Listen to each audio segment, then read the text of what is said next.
રાજ્યસભાનું election કોઈ સત્તા માટેનું નથી, એક મેમ્બરશીપ રાજ્યસભાનું ઇલેક્શન છે। અમારા રાષ્ટ્રીય સન્માન નેતા અહેમદ પટેલ સાહેબ વર્ષોથી રાજ્યસભાના મેમ્બર છે, લોકસભાની અંદર પણ એ રહ્યા છે।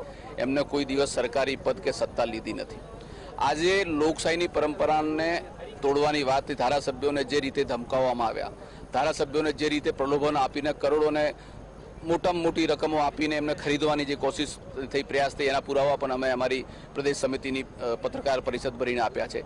એટલે લોકશાહીની પરંપરા પ્રમાણે જે ફ્રીડમ હોવું જોઈએ, જે એના સિદ્ધાંતો છે એનું પાલન કરવું જોઈએ। એના કરતાં ભારતીય જનતા પાર્ટી પોતાનું ઘર તૂટી રહ્યું છે એનું ધ્યાન બીજે ખેંચવા માટે એ ષડયંત્ર કરી રહી છે અને કોંગ્રેસની અંદર ભાગલા પડાવીને કોંગ્રેસના જે લોકોને તોડ્યા છે। પણ ખાસ કરીને ક્રોસ વોટિંગની પણ એક વાત બહાર આવી છે, શું લાગે? ક્રોસ વોટિંગની જે વાત છે એ ભારતીય જનતા પાર્ટીમાં ક્રોસ વોટિંગ થયું છે।